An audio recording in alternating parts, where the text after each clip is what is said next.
నూజివీడు మండలం మిర్జాపురం గ్రామంలో వారధివారి సంక్రాంతి సంబరాలు ఘనంగా ప్రారంభమయ్యాయి. ఏలూరు మాజీ ఎంపీ మాగంటి బాబు ఈ కార్యక్రమాన్ని ప్రారంభించారు.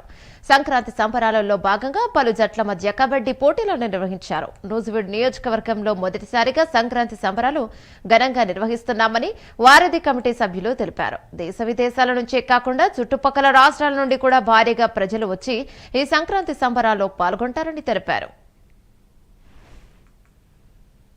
ఈరోజు మిర్జాపురంలో సంక్రాంతి సంబరాలు చాలా ఘనంగా నిర్వహిస్తా ఉన్నారు. సంక్రాంతి అంటేనే రైతుకి ఒక పండుగ.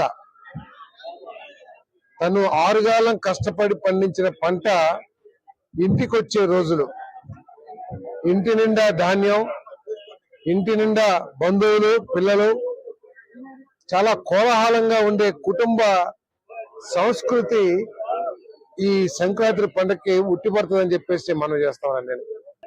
రైతు కుటుంబాలన్నీ కూడా వాళ్ళ కష్టాలని మర్చిపోయి సంవత్సరం పొడుగుతా ఎన్ని ఇబ్బందులు పడ్డా కూడా ఈ సంక్రాంతి పండుగని చాలా సంతోషంగా బంధువులందరితో, పిల్ల పాపలందరితో మరి ఘనంగా నిర్వహించుకుంటారు.